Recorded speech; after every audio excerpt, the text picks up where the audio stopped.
podcast.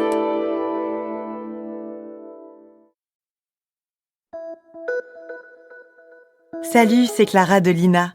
Cette semaine, dans La vie d'avant, je vous emmène à la rencontre de Mado.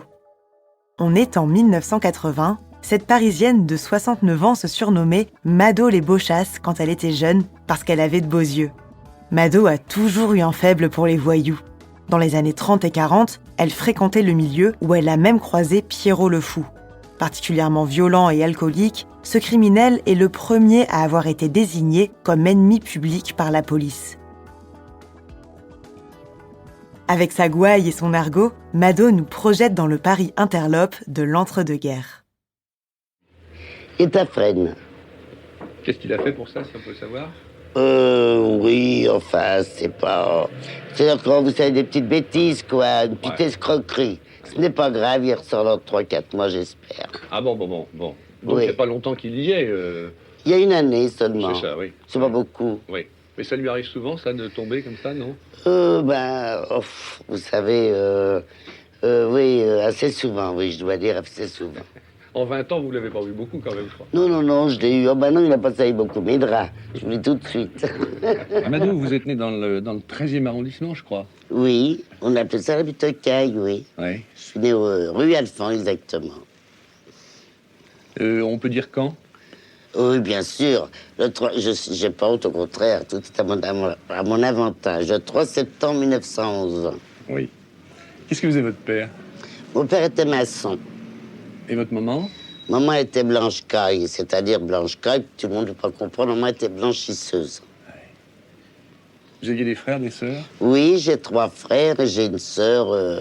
Une famille très unie, tout le monde s'adore. On s'accorde très bien. Comment ça se passait, la vie, quand vous étiez petite? J'allais à l'école Place Jeanne d'Arc. J'ai fait plusieurs écoles parce que j'étais un petit peu J'étais plutôt la dissipée, vous savez. J'étais plutôt un garçon manqué. Mais enfin, comme tout le monde, quoi, une vie de petite fille d'ouvrier, vous voyez. Mais enfin, d'ouvrier, mais bien. Et les distractions, qu'est-ce que vous saviez? Vous alliez au bal, je crois, beaucoup? J'avais même pas 15 ans quand j'allais au bal. Ça ne plaisait pas à mes parents, je le savais, mais moi, j'ai toujours aimé aller danser, et encore maintenant même. Et alors, c'est à peu près à ce moment-là que vous êtes entré, comme vous vous dites vous-même, en voyoucratie? Oui, c'est-à-dire que c'est au bal de la Valence que j'ai connu pas mal de gens. Oui, oh là là, à la Valence. C'était vraiment à l'époque des voyous, mais un milieu très bien. Mais enfin, beaucoup de voyous là-bas. C'est à la Valence que j'ai commencé à faire mes débuts. Qui était le premier voyou que vous avez vraiment bien connu? Le premier voyou, il est décédé. Je ne sais pas si, franchement, celui-là, s'il est décédé de sa belle mort. Je ne crois pas. Non, effectivement, non, ça me revient. Non, il n'est pas mort. Il est mort dans un train, lui. En allant certainement faire ses affaires. Enfin, il a été buté, comme on dit. Alors, c'est à ce moment-là qu'on vous a appelé, on vous a surnommé Mado les Beauchasses? Oui, c'est quand j'étais jeune. Oui. Oui. Qui est-ce, vous en souvenez pas? C'est-à-dire, c'est surtout mes amis, parce que, soi-disant, j'avais de très beaux yeux. Et alors, un beau jour, comme il y avait plusieurs Mado, qui s'appelaient comme à Montparnasse, mais si, tu dis même Mado les Beauchasses. Ça m'est resté, mais j'étais très fière. C'est normal, hein, quand on est jeune. Alors, Charlot, le premier que vous avez connu, c'est un homme du milieu aussi, ça? Oui. Qu'est-ce qu'il faisait? Eh bien, lui, ses affaires, quoi. Il faisait des affaires. Il était très bien, quoi. Bon, c'est un canceur. Allez, faut mieux, je vous le dis, puisqu'on est là pour dire toute la vérité. C'était un canceur, beaucoup d'élégance et il a touché énormément d'argent. Il n'a jamais fait beaucoup de prison et j'étais quand même très fier de lui. Il vous gâtait? Ah oui, oh là là, j'étais une des plus gâtées. J'avais tout ce qu'une femme peut désirer dans sa jeunesse, j'ai eu moi. Hein. J'ai eu bijoux, j'ai eu fourrure. Et ça, c'est mon histoire vraie. J'étais très, très gâtée par Charlot. Ça a duré 14 ans. C'est toute une jeunesse quand même, n'est-ce pas? Il était élégant. Comment il était habillé, Charlot? Très élégant. D'ailleurs, on l'appelait Charlot l'élégant à Montparnasse. Et toujours avec des très belles voitures. Il n'était pas tellement grand, mais il avait toujours des grandes voitures formidables, des voitures américaines. À mon époque, c'était très connu. Il a eu une grande Delage, il était tout petit. D'ailleurs, pour tout vous dire que dans la voiture, il était obligé de mettre au moins 5 petits sièges pour tenir le volant. C'était assez curieux. Et il s'est jamais fait piquer, lui, ici? Oh, il était très peu en prison, il n'y était qu'une fois. Parce qu'à l'époque, il me disait toujours, mais t'en fais pas, Mado, il n'y a que les caves qui se font emballer. Puis alors après la guerre, il y a eu un événement important pour vous parce que vous avez rencontré Henri Feufeu. Henri Feufeu, il faut rappeler que ça a été le lieutenant de Pierrot le Fou. C'est un personnage assez extraordinaire et je crois que vous avez eu une vie assez mouvementée. Il était tatoué, Feufeu. Oh, qu'est-ce qu'il était beau, monsieur. Oui, il était tout tatoué.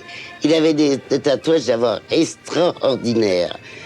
Et même, je crois que il avait derrière, déjà pour commencer, derrière, il avait toute la guillotine, tout en couleur. Et quand il bougeait les épaules, c'était formidable d'ailleurs. Et qu'est-ce qu'il avait d'autre?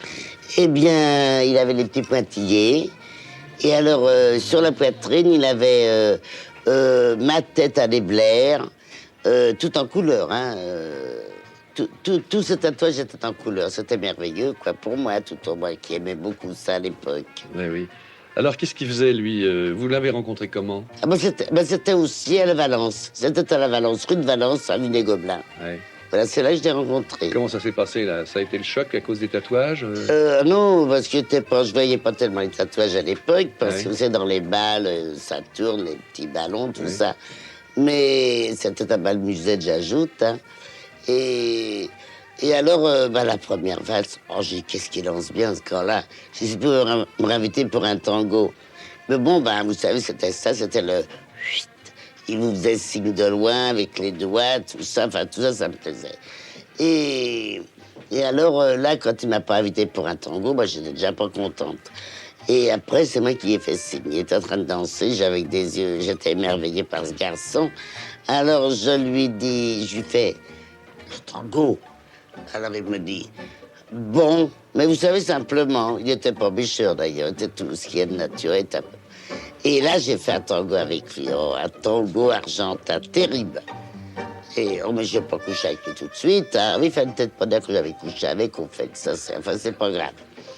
Mais après, on s'est fréquentés, tout ça, on a fréquenté les mêmes endroits.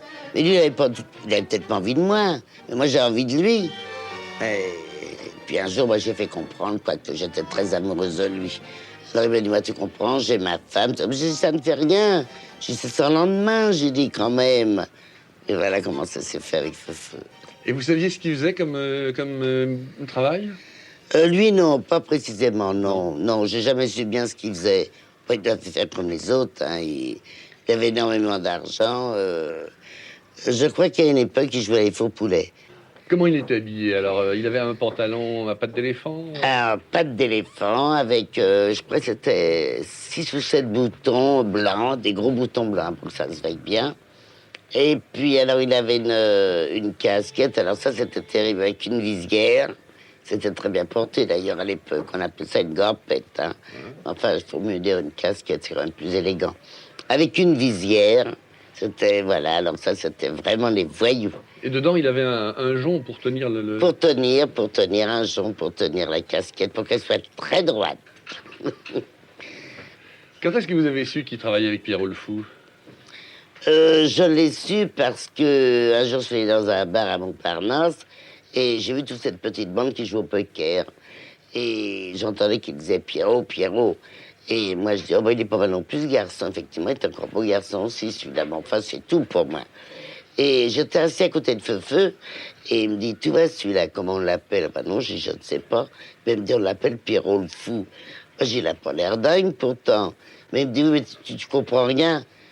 Ah, j'ai dit, ça, c'est un sobriquet. Si j'ai tout compris, j'ai dit. Ça vous a pas impressionné qu'il soit le lieutenant de Pierrot le Fou, non?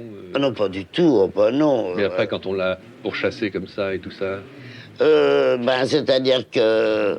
Non, non, vous savez, on s'habitue à tout ça. Moi, j'avais l'habitude, de toute manière, j'avais peur de rien, moi.